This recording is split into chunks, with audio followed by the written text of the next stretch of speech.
السلام عليكم حبايبي، شلونكم؟ شخباركم؟ ان شاء الله طيبين. اليوم بنروح نشتري شوية اغراض حق رمضان. باخذ شوية فواكه. عندي هذه البابايا وايد حلوة، يعني مبينة مستوية. باخذ شوية فواكه على اساس اني ابى اسوي عصائر مقدما يعني قبل رمضان. الاشياء الضرورية يعني عندي البرتقال اليوم ما شاء الله اسعاره حلوة، باخذ لي خيشة برتقال عشان اسوي عصائر. وباخذ لي هم بعد ليمون. محتاجة شوية شغلات، الأناناس وهذول مو الحين مو وقتهم، بس باخذ الأشياء الضرورية اللي أقدر أرتبها الحين قبل شهر رمضان. أبي أخذ تمر من هذا وايد حلو، التمر نوعيته وايد حلوة.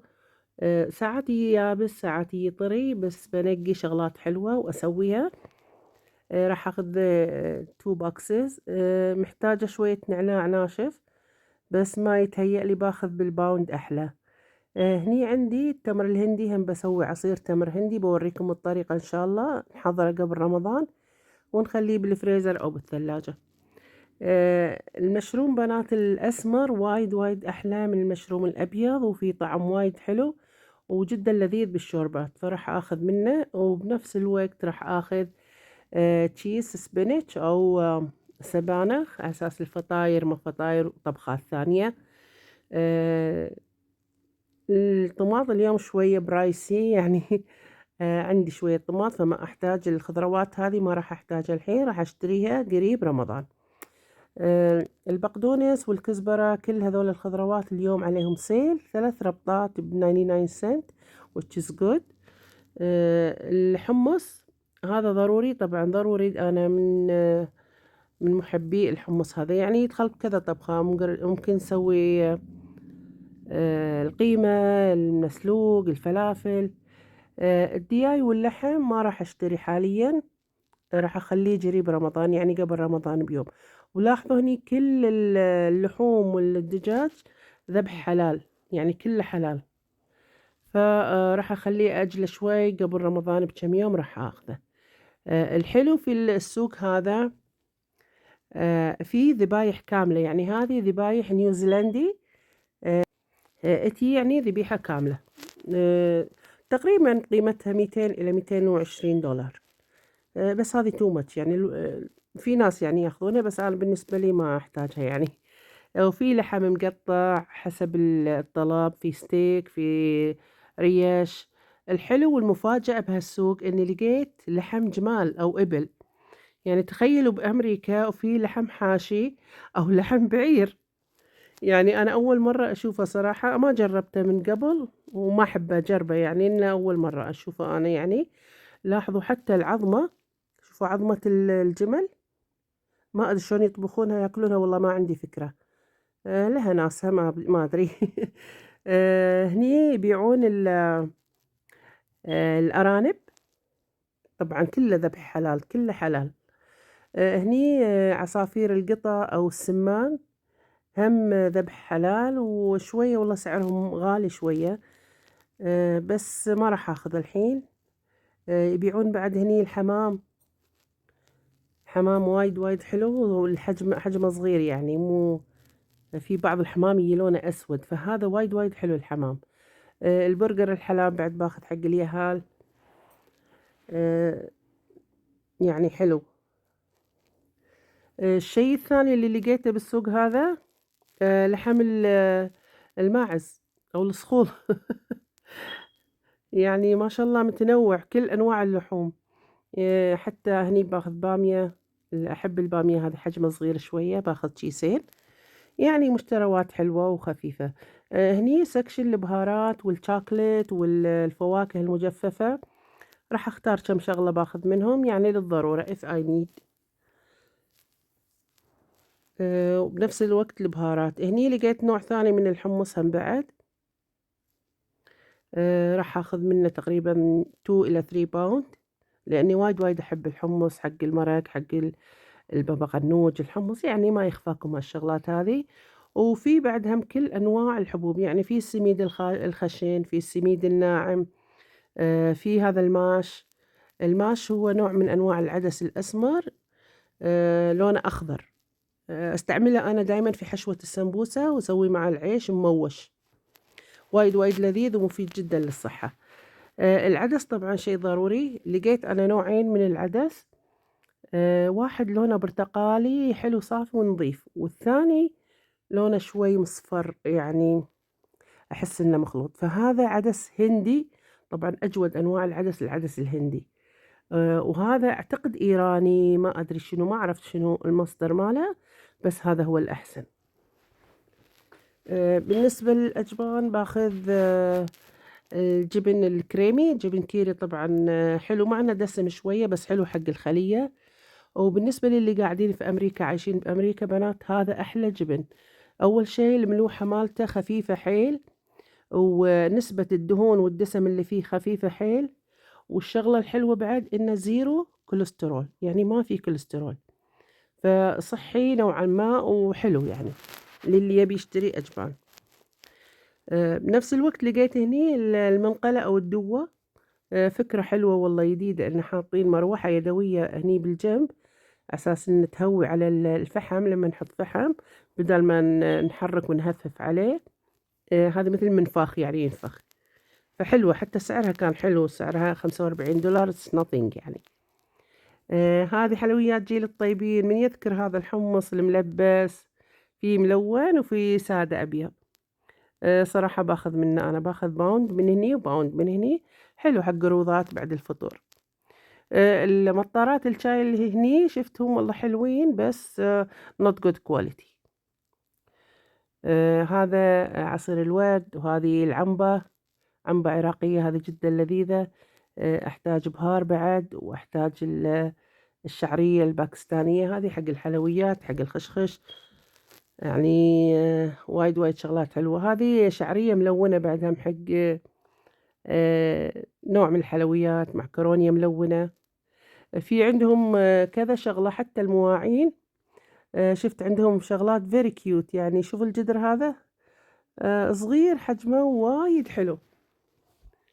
في شغلات هم بعد حاطين، هذه اللي تسوي الكبة، بس جدا فاشلة، ما أنصح نهائيا إن أحد يشتريها، يعني هي جديدة الحين وخربانة.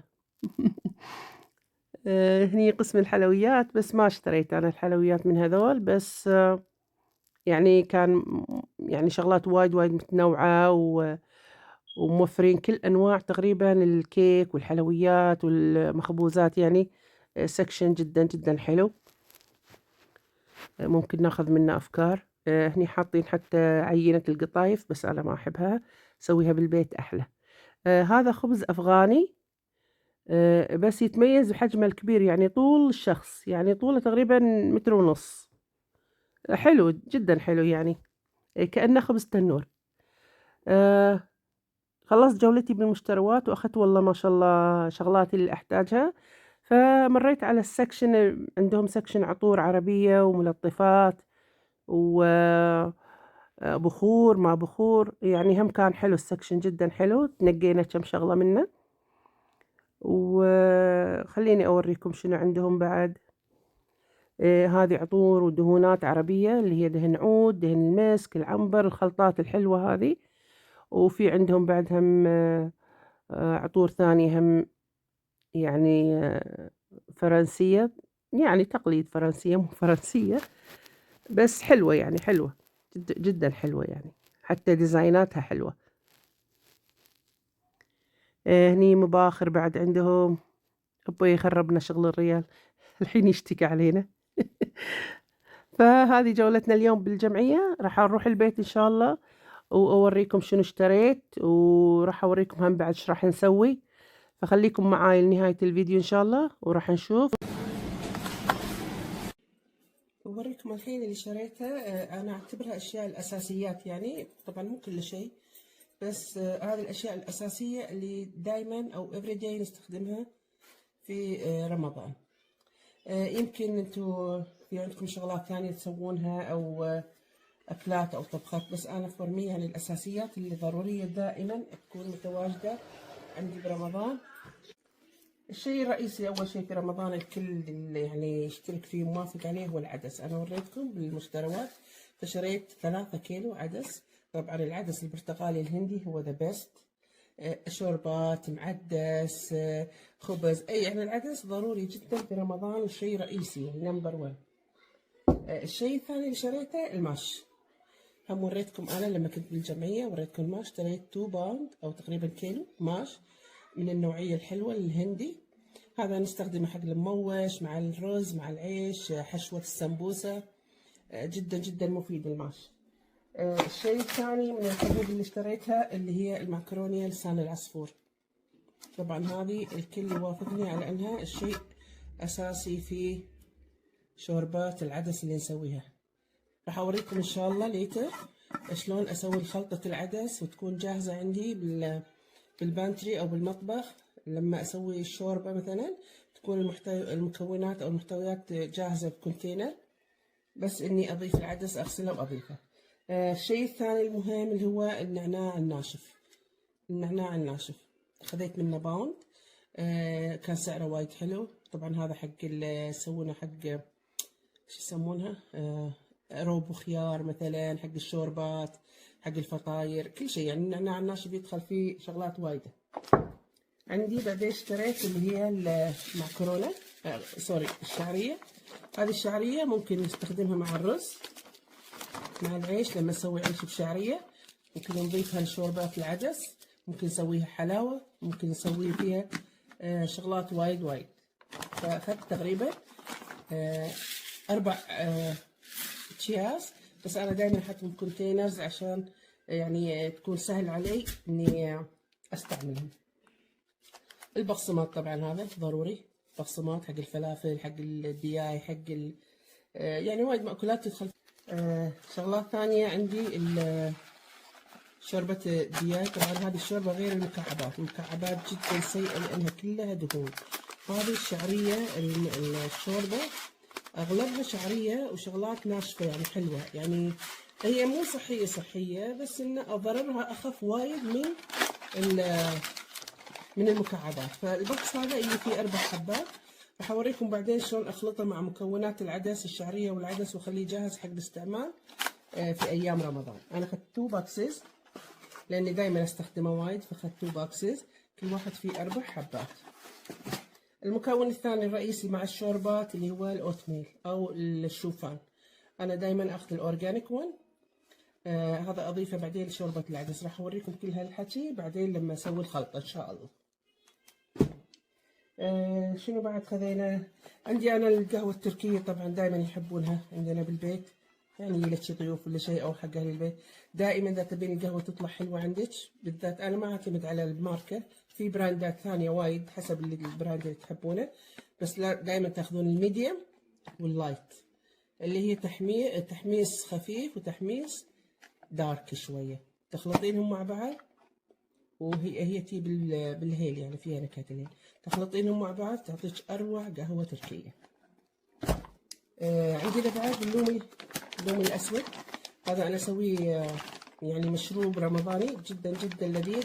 راح أوريكم إن شاء الله طريقة عمل أنواع العصائر برمضان. وأيضا هم نستخدمه، يعني أنا كيسين، واحد بخليه حق المطبخ وواحد راح نستخدمه حق المشروبات. في عندي شوربات البروكلي، هذه احط بس قفشه صغيره جست للنكهه فقط. انا اسوي شوربه البروكلي والتشيز اسويها يعني من البيت، بس اني اضيف هذه كمنكهات، يعني قفشه صغيره جدا احط منها. ما عليكم بالبراند مالته، في كذا براند يعني. هذا هو المشروب السحري اللذيذ اللي ما تخلى منه مائده رمضانيه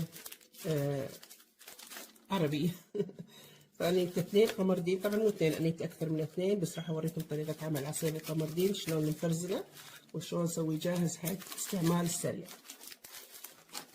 الشيء الثاني أوكي، هذه العنبة، ممكن تعرفونها العنبة، عنبة عراقية. هذه تجي مع أي نوع من السندويشات، بالذات سندويشات الفلافل، مع البرجر، مع الفلافل، مع البطاط، مع الفينجرز، مع شغلات وايدة جدا جدا لذيذة. هذه أخذت منها 3 حبات لأن أنا عندي بالبيت يحبونها وايد وايد يحبونها. أخذت 3 عنبات. هذا إذا ما خلصوا قبل رمضان يعني. أخذت 3 شغلات. في طبعا عندي بعد الفيمتو. الفيمتو المشروب الرئيسي في كل الدول العربية. أنا صراحة ما أشجع نهائيا استخدام هذه الأنواع من العصائر، لأنها مجرد سيرب وشجر وجلوكوز، وما فيها أي شيء مكون ناتشرال أو طبيعي. بس في عندي ناس بالبيت ما يمر عليهم رمضان من غير فيمتو، إذا ما فيها الفيمتو عندهم إنه ما في رمضان. فاشتريت 3 علب على أساس إنه اللي يبي. بس فور مي أنا راح أسوي عصائر صحية جدا وطبيعية ومفيدة. الشغلة الثانية، اشتريت هاي سماق. هذا السماق فريش. احنا دائما متعودين نشتري السماق مطحون، بس انا لقيت في الجمعية العربية هذه سماق اللي هو فريش حب، فاخذت لي تقريبا ربع باوند بس بجربه شلون. يعني انا شاري اوريدي، بس هذا قلت بجرب طريقته. ابي انشفه شوي واطحنه واشوف شلون يطلع، راح اراويكم اياه ان شاء الله. في شريت بعد اللي قلت لكم على البقسم، هذا هو كعك الشامي، وايد حلو حق سحور، حق بعد الفطور، او حتى يعني ريوق يعني قبل رمضان. مثل البقسم بس يجيب نكهات متعدده. يعني هذا بالزعتر جدا حلو ولذيذ مع الحليب مع الشاي. فاخذت علبتين تقريبا، علبتين، كان عليه سيل يعني، فاخذت علبتين منه بالزعتر. انا اموت على الزعتر، احب الزعتر. وهذه مشترواتي بالنسبه للحبوب والشغلات الجافه. نسيت اقول لكم هذا الكيس. هذا تمر هندي ناشف اورجانيك يعني فريش. اخذت تقريبا باوند بس على اساس اوري. انا عندي في البيت مسويته، بس اشتريته على اساس اوريكم طريقه عمل عصير التمر الهندي. لاحظوا هذا يتنقع بالماء الحار، نسلقه مو نسلقه، نقشره. راح اوريكم طريقه عمل عصير التمر الهندي. شريت ليمون فريش عشان بوريكم شلون طريقه عمل عصير الليمون. يكون جاهز عندك بالثلاجه، مجرد تاخذين شويه وتحطينه بالقلاص ويكون جاهز. راح نسوي ان شاء الله فيديو كامل على طريقه عمل العصائر.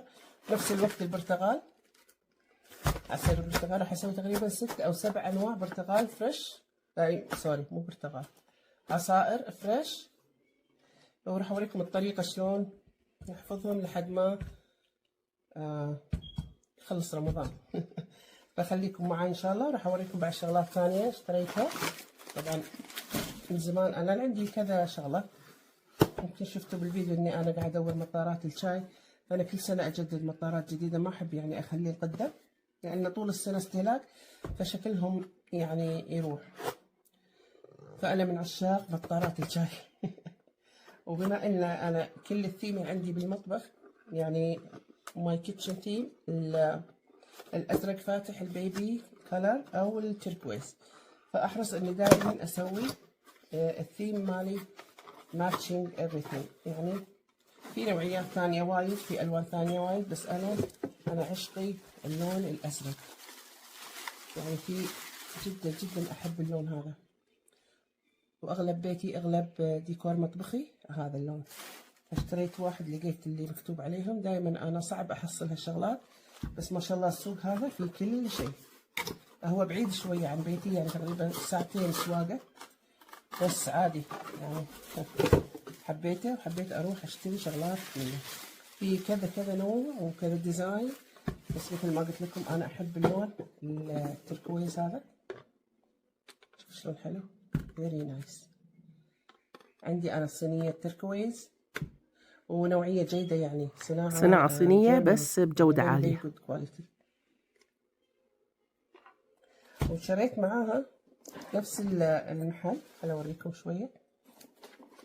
لقيت هذه السكريه عليها شويه شغلات رمضانيه، في اي طقم كامل حق بهارات ومال سكر مال شاي مال بهارات مال قهوه مال كل شيء. بس انا كل الاشياء هذه عندي، فحبيت هالشغله هذه مال الشكر سكريه وماتشنج اللون نفسه. والشيء الحلو الثاني اللي شريته بعد اللي هو استكانات الشاي. شوفوا لي جمال طقم الشاي هذا، انا عندي اقول لكم عندي شغلات وايده، انواع وايده، بس حبيتها لان ماتشنج مال الشكر، وهذه يعني يكون طقم وايد حلو. وفي شغلات رمضانيه حلوه تصلح يعني المناسبه. فالطقم هذا يعني الكواليتي حلوه مالته، والنقشه مالته حلوه، والسايز يعني السايز حلو بعد، يعني حق الشاي ويصير حتى حق القهوه، يعني شاي او قهوه وايد حلو. فخليتهم لايك ذس بالطقم حلو. اي لاف ات، يعني حلو. كان في الوان ثانيه، في لون احمر، في لون اصفر، بس انا حبيت اللون هذا جدا جدا حبيته. وان شاء الله خلال تصويرنا ان شاء الله برمضان راح تشوفونه على المائده. هذا اليوم فيديونا، ان شاء الله يكون عجبكم مشوارنا واستانستوا مع مشواركم معي. اشوفكم ان شاء الله قريب فيديو جديد. راح نسوي عصائر رمضانيه، راح نسوي الشوربات وبعض الطبخات او التفريزات. خليكم معاي، وان شاء الله يا رب يكون اوقاتكم حلوه وممتعه وسعيده، وخلينا نجهز بعد باقي شغلاتنا. اشوفكم على خير. لا تنسوني باللايكات والاشتراك بالقناه اللي ما اشترك، تشجيعكم والكومنتس. واشوفكم على خير ان شاء الله. مع السلامه.